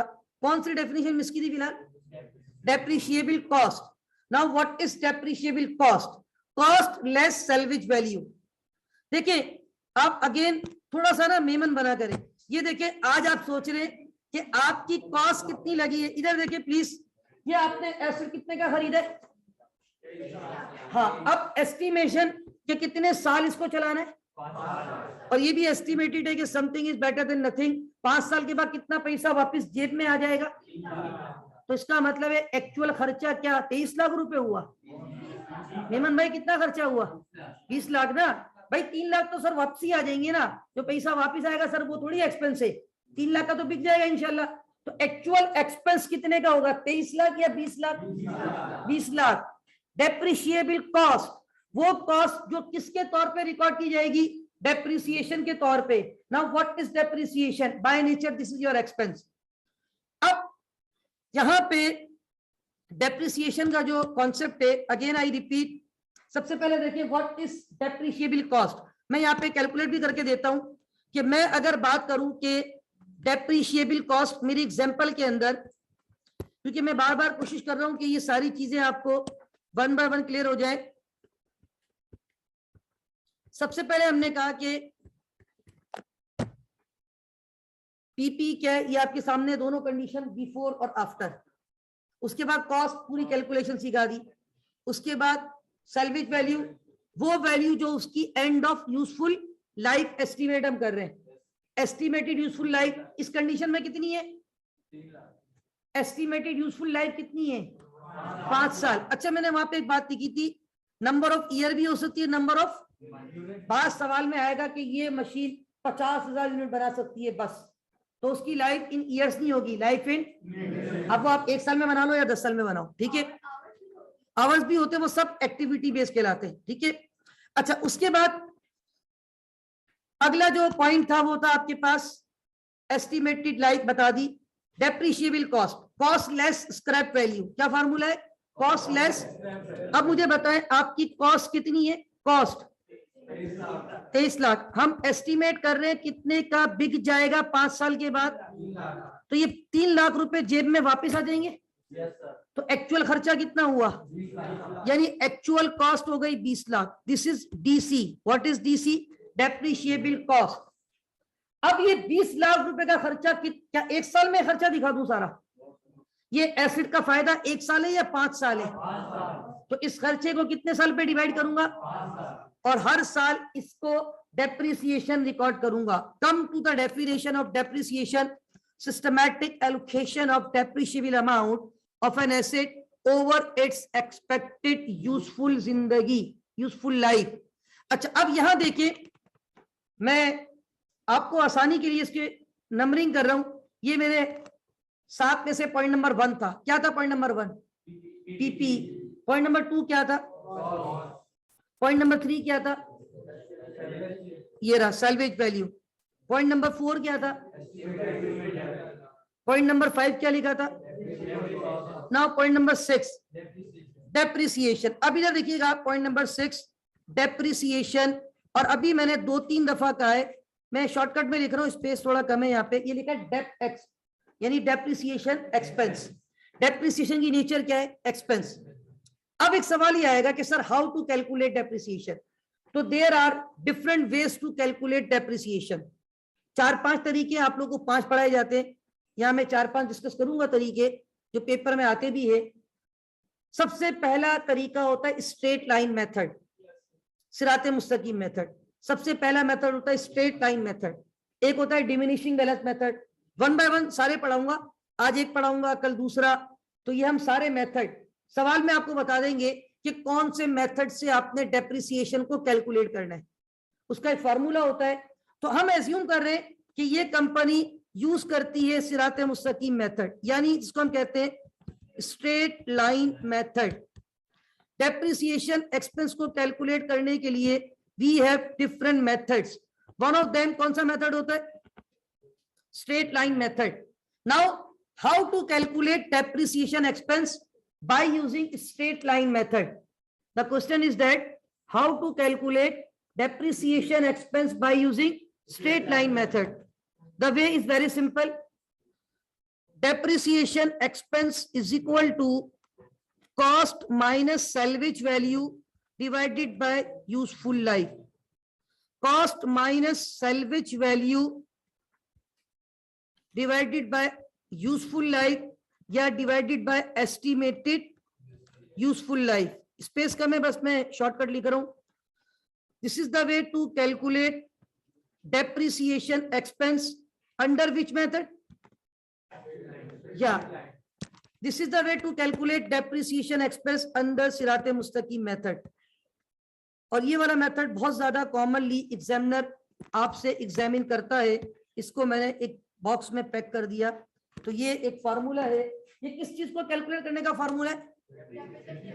अब आ जाए आपकी मशीन पे, और ये होता है पर ईयर। ये डेप्रिसिएशन एक्सपेंस है पर ईयर, 1 साल का।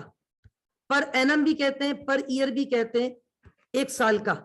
अब देखिए, मैं अगर डेप्रिसिएशन एक्सपेंस की कैलकुलेशन करूं यहां पे, can you tell me cost how much is that? Very good, 23 lakh, 2.3 million. Can anyone tell me salvage value? 300,000. Can you tell me estimated useful life? 5 साल की इसकी estimated useful life तो divided by 5। तो क्या मुझे बता सकते हैं कि मेरा पर ईयर कितना डेप्रिसिएशन एक्सपेंस रिकॉर्ड होगा? डेप्रिसिएशन एक्सपेंस जो पर ईयर आ रहा है वो 4 लाख रुपए आ रहा है। How? Cost minus salvage value divided by estimated useful जिंदगी। Is that clear? एक साल में, अब आप देखिए यहां जरा कॉन्सेप्ट चेक कीजिएगा। नेक्स्ट, पहले साल जब मैं एसिड को इस्तेमाल कर लूंगा, हमने एसिड कब परचेज किया था? Jan 1, 2016। अब आपने एसिड को इस्तेमाल करना शुरू किया, साल आपका आगे बढ़ना शुरू हुआ, जैन, फेब, मार्च, अप्रैल, मई, जून, जुलाई, अगस्त, सितंबर, और देखते ही देखते अक्टूबर, नवंबर। आज सपोज दिसंबर की 31 तारीख है और 2016 है। आज का सूरज गुरूब होने वाला है, यानी आपका साल इख्तिताम पर है, राइट? अब आप मुझे बताएं, आपने एक साल एसिड को इस्तेमाल कर लिया। एक साल पहले एसिड यहाँ पे कितने का था आपके पास? 23 लाख रुपए का। कितने का था? ये बताएं, क्या एक साल के बाद भी आप ये कहते हैं कि आपका एसिड आज भी 23 लाख रुपए का जिंदा है? 23 लाख का तो नहीं है ना। अब आपने इसके ऊपर कुछ ना कुछ एक्सपेंस रिकॉर्ड करना है। आपने कहना है कि इसकी वैल्यू चेंज हो गई है। तो हमने जो मेथड इस वक्त सिलेक्ट किया उसका क्या नाम है? Straight line method. और स्ट्रेट लाइन मेथड पे हमने जो कैलकुलेशन की, तो पहले साल कितना डेप्रिसिएशन आया? अब इधर देखिए, ये 4 लाख रुपए से वैल्यू बढ़ जाएगी या कम हो जाएगी? इस्तेमाल किया है ना, माइनस ब्रैकेट। अब मुझे बताए 23 लाख माइनस 4 लाख, क्या आंसर आएगा? आज मेरे एसिड की वैल्यू कितनी हो गई? This is known as book value, BV, book value. What is this? Book value. ये है पॉइंट नंबर 7। मैंने वहां जो बातें लिखी थी ना, पॉइंट नंबर 7 क्या था? Book value. How to calculate book value? Cost less accumulated. Accumulated का मतलब जमाशुदा। अब आप देखिए, ये तो एक साल हुआ है। अब अगले साल फिर, क्योंकि सिराते मुस्तकीम मेथड हमने सिलेक्ट किया है, वरना हर साल डेप्रिसिएशन सेम नहीं होता। डेप्रिसिएशन का आंसर चेंज भी होगा। लेकिन अभी हमने कौन सा मेथड सिलेक्ट किया है? स्ट्रेट लाइन मेथड में हर साल डेप्रिसिएशन स्ट्रेट रहता है, सिराते मुस्तकीम, यानी हर साल सेम रहेगा। हर साल कितना कैलकुलेट होगा? 4 लाख। अब 23 लाख रुपए पहले साल के पहले दिन, पहले साल के एंड पे 23 लाख माइनस 4 लाख, कितने की बच गई? 19 लाख रुपए इस बार बुक वैल्यू। ये पॉइंट नंबर 7 था, 6 मैंने नीचे कैलकुलेट किया है। 19 लाख रुपए is what? Book value after 1 year. फिर अगले साल 4 लाख का डेप्रिसिएशन किया, कितना बच गया? 15 लाख रुपए 2 साल के बाद की बुक वैल्यू। अच्छा, उसके बाद फिर आपने कितना तीसरे साल डेप्रिशिएट किया? 4 लाख। अब कितनी बुक वैल्यू बच गई? 11 लाख। फिर आपने मजीद चौथे साल कितना डेप्रिसिएशन रिकॉर्ड किया? 4 लाख। तो आपकी वैल्यू कितनी बच गई? 7 लाख। फिर आपने लास्ट ईयर फर्दर कितना डेप्रिसिएशन रिकॉर्ड किया? 4 लाख। तो आज की क्या वैल्यू आ गई? 3 लाख रुपए इसकी सैलरी वैल्यू, 3 लाख रुपए इसकी स्क्रैप वैल्यू, 3 लाख रुपए इसकी रेसिडुअल वैल्यू। तो this is the concept of depreciation, this is the concept of property plant equipment topic. Is that clear? Any objection? तो ये सारे पॉइंट्स मैंने कोशिश की यहाँ पे 1 बाय 1। ये 7 बातें जो है ना, ये बहुत इंपॉर्टेंट है इस टॉपिक के हवाले से। और एक बात याद रखना, मैंने आपको एक बात बताई थी, शायद आपको याद हो, कि खर्चे जो है ना 2 किस्म के होते हैं, कैपिटल एक्सपेंडिचर और रेवेन्यू एक्सपेंडिचर। कैपिटल एक्सपेंडिचर उन एक्सपेंडिचर को कहा जाता है जिसके बेनिफिट 1 साल से ज्यादा होते हैं। अब आप मुझे बताएं, आपने गाड़ी खरीदी, is this your capital expenditure और रेवेन्यू? मैंने ये लैपटॉप खरीदा, इज दिस कैपिटल एक्सपेंडिचर और रेवेन्यू? कैपिटल। तो याद रखिए, कैपिटल एक्सपेंडिचर मतलब वो एक्सपेंस जिसके फायदे 1 साल से, तो जैसे जैसे उससे फायदा लेते रहेंगे उसकी एसेट की कॉस्ट को किस में कन्वर्ट करते रहेंगे? एक्सपेंस में। अब मैं आपसे एक सवाल पूछता हूं, सर आप ये बताएं, व्हाट इज दिस? यहाँ पे ये एसेट पड़ा हुआ है, व्हाट इज दिस? इसको आप क्या कहते हैं? चेयर। ये कहते हैं इसको चेयर। क्या सही है? बिल्कुल सही है। अब सुने, आप इसको चाहे तो चेयर बोले, कोई मसला नहीं है। आप चाहे तो इसको एसिड बोले, नो इशू।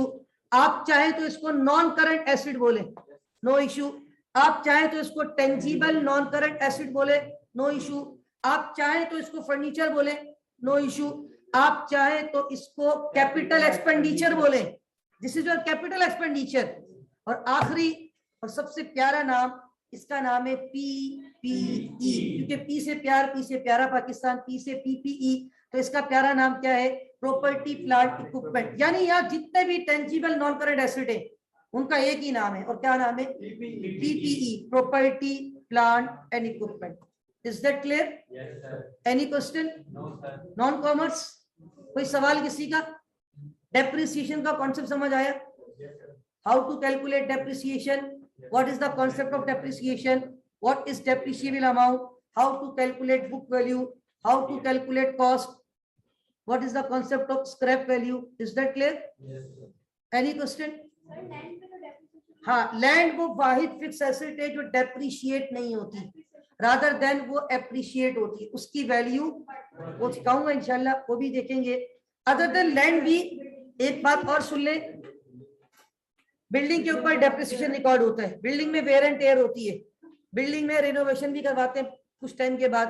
तो याद रखें, लैंड अकाउंटिंग की शरीयत में वो वाहिद फिक्स एसेट है जिसपे आप depreciation record, other than land जो भी एसेट आएगा वो आपको बताया जाएगा, और उस पर हम क्या कैलकुलेट करेंगे?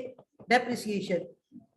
तो एक चीज ध्यान में रखें कि इसमें कुछ एसेट ऐसे भी है जिनकी वैल्यू बढ़ भी जाती है, उसको भी, गाड़ियों की वैल्यू भी बढ़ जाती है, बिल्कुल सही कह रहे हैं, और भी बहुत सारे एसेट्स है।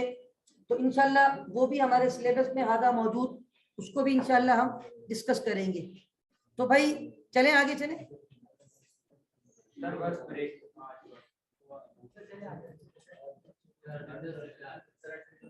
अटेंडेंस ऑलरेडी मैं ले चुका हूँ। ओके स्टूडेंट्स, कल हम टॉपिक पढ़ रहे थे ट्रायल बैलेंस, और ट्रायल बैलेंस को हमने कल डिस्कस भी किया, हमने ट्रायल बैलेंस बनाया। तो हमने ट्रायल बैलेंस किसकी मदद से बनाया? हमने क्या देखा था? लेजर। लेजर किसको सामने रख के बनाया था? जर्नल को। तो हमने back to back accounting cycle, business transaction, journal, ledger, trial balance. अच्छा, फिर मैंने कल एक बात आपसे कही थी, अगर आपको याद हो, कि ट्रायल बैलेंस का जो सवाल है ना, वो पेपर में MTQs में आता है, मल्टीटास्किंग क्वेश्चन। ये आपको नजर आ रहा है? ये मैंने अभी लाइव कनेक्ट किया है वेबसाइट पे, मॉक सेशन, और ये हम MTQ नंबर जो है 46 पे मौजूद है, क्वेश्चन नंबर 46 MTQs है, और ये 10 नंबर का सवाल होता है।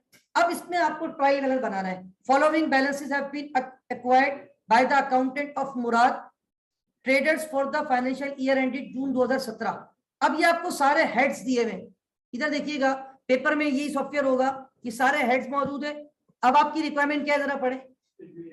प्रिपेयर द ट्रायल बैलेंस, क्या लिखा हुआ है? हाँ, मुराद भाई का आपने ट्रायल बैलेंस बनाना है। अब आप बोलेंगे सर लेजर तो ही नहीं, तो ये लेजर के सारे उसने आपको क्या दे दिए? बैलेंस। अब आप बोलेंगे सर कल तो आप बड़ी तकरीर कर रहे थे, वो बैलेंस ब्रॉट डाउन, असल बैलेंस होता है, और वो डेबिट में हो तो डेबिट में लिख देना, क्रेडिट में हो तो क्रेडिट में लिख देना। तो सर ये तो ठीक है, नीचे ट्रायल बैलेंस का फॉर्मेट बना हुआ है, डेबिट क्रेडिट हाजा मौजूद, लेकिन सर ये हमें कैसे पता चलेगा कि कौन सा डेबिट है और कौन सा? तो मैंने उसके लिए कल एक बात बता दी थी, कौन कौन सी नेचर वाले डेबिट होंगे? एसेट और एक्सपेंस, बाकी सारे क्या होंगे? अब आप देखिए, सबसे पहले सेल्स रेवेन्यू, क्या ये एसेट होती है? नहीं। क्या ये एक्सपेंस होता है? नहीं। ये रेवेन्यू है, खुद ही लिखा हुआ है, नाम ही काफी है। तो रेवेन्यू की नेचर क्या होती है? क्रेडिट। 4,35,000। आपने स्क्रॉल किया, आपने यहाँ पे जाके कहा सिलेक्ट, ये सिलेक्ट करना यहाँ खुद लिखा हुआ है, आपने कुछ नहीं लिखना। आपने कौन सा टाइटल सिलेक्ट कर लिया? Sales revenue. कितनी अमाउंट थी? 4,35,000 मैंने यहाँ पे लिखी। Is that clear? अब ये मैंने क्रेडिट पे क्यों लिखी? क्योंकि सेल्स रेवेन्यू थी। उसके बाद ऊपर आ जाए, अगला हेड बताएं क्या है? परचेज की नेचर। एक्सपेंस किस साइड पे जाएगा? 296,100। तो डेबिट पे लिख दूं? ये मैंने कहा एक टाइटल मुझे चाहिए, उसका नाम है परचेज, और 296,100। ओके, उसके बाद आगे चलते हैं। कैरेज इन एक्सपेंस 2,100। क्रेडिट पे लिखूं डेबिट पे? कैरेज इन ये रहा। How much is that? 2,100। Paper में बिल्कुल यही सॉफ्टवेयर है, इसी तरह आपने वहां अटेम्प्ट करना होगा। अच्छा, ड्राइंग कॉन्ट्रा कैपिटल, कैपिटल को कम करता है, ड्राइंग कैपिटल को, कैपिटल कम होता है तो डेबिट, 11,000 रुपए की ड्राइंग, और ड्राइंग हमेशा डेबिट होती है, मैं अक्सर कहता भी हूं अगर आपको याद है, D for drawing, E for debit, right. Okay, आगे आ जाए। नेक्स्ट, रेंट एक्सपेंस, एक्सपेंस 5200 जी, debit, rent expense, rent expense कितना था 5200, ठीक है। अच्छा, सपोज करें आपने इतना सॉल्व कर दिया, अभी कंप्लीट सॉल्व नहीं किया, ठीक है ना, मैंने आपको कहा था स्टेपिंग के मार्क्स होते हैं, ये मैं चेक करवाना चाह रहा हूँ आपको, मैं सबमिट करूंगा ना, something is better than nothing, कुछ ना कुछ मार्क्स दे देगा। कितने नंबर दे दिए मुझे इसने, 2.5 आउट ऑफ 10। आगे चलते, रेंट एक्सपेंस के बाद इंश्योरेंस, ये भी एक्सपेंस है 550, कितना हो जाएगा इंश्योरेंस, 550 डेबिट कर दूं। ओके, क्विक आगे आ जाए जरा, इंश्योरेंस के बाद क्या है, 1236 पोस्टेज एंड स्टेशनरी, स्टेशनरी आपका एसिड है, स्टेशनरी जो एसिड है ना, how much, 1236। Okay, next, advertising कितनी है 250, 250 की एडवर्टाइजिंग की, पता नहीं कौन सी कम, 250 नहीं है, 2.5 लाख है बेसिकली, 3 जीरो ऑमिट है, ऊपर लिखा हुआ रुपीज इन 1000, राइट, 250। उसके बाद आ जाए आगे, एडवर्टाइजिंग के बाद देखिए क्या है, सैलरीज एंड वेजेस 10,500, सैलरीज। अच्छा, ये सारे मैं डेबिट पे क्यों लिखता जा रहा हूँ, सारे अभी तक क्या आ रहे हैं मेरे पास, 10,000 ने 500, ऐसे ही है।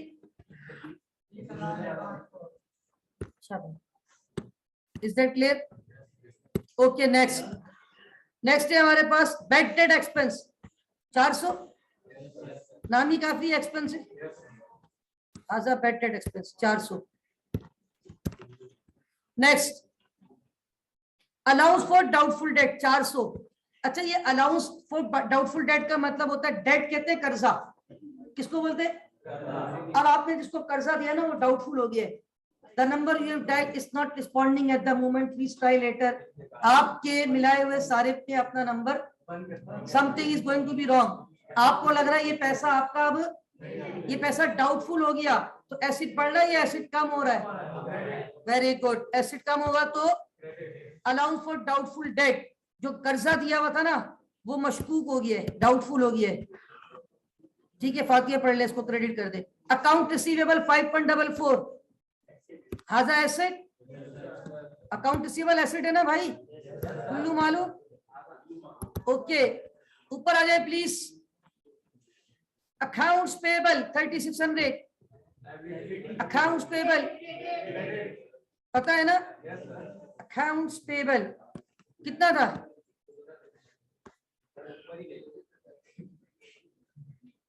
3600। Next please silent. नेक्स्ट है हमारे पास, नहीं हो गया, कैश एंड बैंक बैलेंस 4,000 रुपए, कैश एंड बैंक बैलेंस हाजा एसेट 4,000 रुपए। ओके, उसके बाद ऊपर आ जाए, इन्वेंट्री 8520, इन्वेंट्री एसेट 8520 था, 8520, right. Next, equipment at cost 1,80,000 रुपए का इक्विपमेंट है। अब मेरी बात सुनो, इक्विपमेंट आपने लिया है, इक्विपमेंट क्या है, करंट एसेट है नॉन करंट है, इसके ऊपर क्या रिकॉर्ड कर दिया होगा, जब डेप्रिसिएशन रिकॉर्ड करूंगा तो एसेट की वैल्यू कम हो जाएगी, तो कम होती है तो एसेट कम होता है तो एक्यूमुलेटेड डेप्रिसिएशन होगा, ऊपर देखिए इसका एक्यूमुलेटेड डेप्रिसिएशन इक्विपमेंट, इधर देखें कितना है, इसको डेबिट करूंगा या क्रेडिट, एक्यूमुलेटेड डेप्रिसिएशन 36,000। आखिरी हेड रह गया मुराद कैपिटल, कैपिटल डेबिट होता है या credit, how much is that. अब आप खुद भी देख लें, जितने भी हेड्स थे हमने सारे हेड्स ले लिए, तो क्या नीचे कोई स्पेस बच गया? मतलब टोटल करना है, बाकी ये पूरा हो गया कंप्लीट। अब अगर आपने टोटल भी नहीं किया, नंबर आपके 1 नंबर या 2 नंबर काट देगा। कितने नंबर काट रहा है आपके? 9 नंबर दे रहे हैं, क्योंकि आपने टोटल नहीं किया। अब आप टोटल करें, टोटल कर दें। पहले डेबिट साइड क्या कर दें, ये सारे है डेबिट वाले सारे प्लेस करो क्विक जी। समझ आ रही है? ये हम ट्रायल बैलेंस मॉक सेशन का बना रहे हैं, राइट।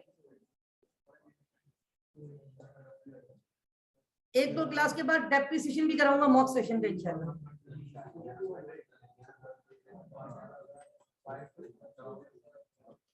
जी भाई 5 जी भाई कैलकुलेट नहीं किया?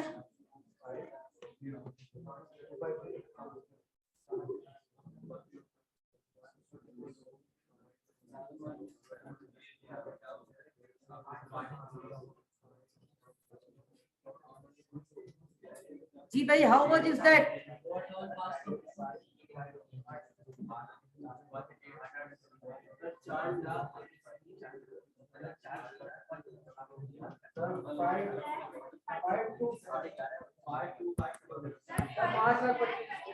ओके भाई 2-3 शहादतें मसूल हो गई है 5,25,000 की, 5,25,000। और ये जरा चेक करो क्रेडिट वाला, चेक किया है? ये तो 3-4 वैल्यूज है, जल्दी से प्लस करो। कुल्लू सेन कितना आ रहा है? 5,25,000। चेक किए? Check it now.